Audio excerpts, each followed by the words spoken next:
Oltre 30.000 spettatori hanno affollato le ville del Veneto e del Friuli Venezia Giulia in occasione del Festival delle Ville Venete organizzato dall'omonimo istituto regionale. 5 mesi di magia all'insegna della cultura e delle eccellenze enogastronomiche nelle oltre 80 dimore storiche che hanno ospitato complessivamente 150 eventi.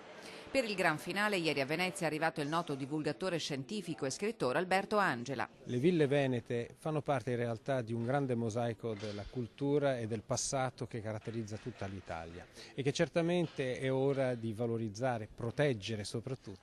Per Alberto Angela è necessario fare in modo che il patrimonio artistico-culturale attraverso queste manifestazioni, ma anche con il restauro e la fruizione di luoghi che sono stati creati, che sono nati sotto il senso del bello, possa passare alle generazioni per rappresentare il futuro, ma anche il presente. L'Italia ha il dovere di portare avanti proprio questo messaggio. Noi certamente abbiamo la ricerca, abbiamo industrie, ma abbiamo qualcosa che nessun altro ha, cioè un patrimonio inestimabile, sempre amato da tutti, anche dagli stranieri, e quindi il nostro dovere portare avanti questo patrimonio anche per le generazioni future. Il festival di quest'anno ha dimostrato l'attualità e la contemporaneità delle ville venete, un patrimonio ricco di valori e per questo in grado di sviluppare cultura ed economia.